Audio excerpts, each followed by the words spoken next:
咱的前总统蔡英文昨去参加加拿大哈利法克斯国际安全论坛，也有发表演说。伊主张爱优先来支持乌克兰，嘛呼吁民主国家爱更较团结，才会当阻挡威权国家扩大势力。而且蔡英文嘛宣布，明年2月这个论坛要头一届伫咧咱台北举办。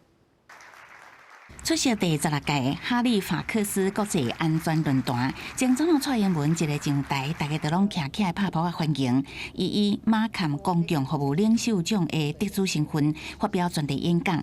蔡英文除了感谢主办单位甲国际社会长期对台湾的支持，嘛呼吁民主国家会当更加团结，共同合作威权主义国家的扩张，所以主张优先支持乌克兰。 For effective deterrence against authoritarian expansionism is fundamental to safeguarding our democracies and maintaining international order.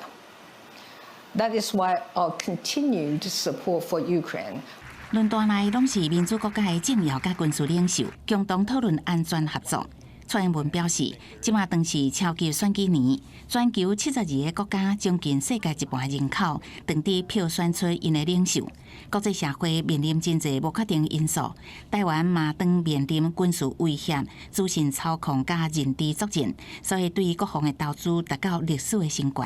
In this era of advanced technology, each and every democracy has to contend with FIMI, that is, foreign information manipulations and interference, as well as cognitive warfare.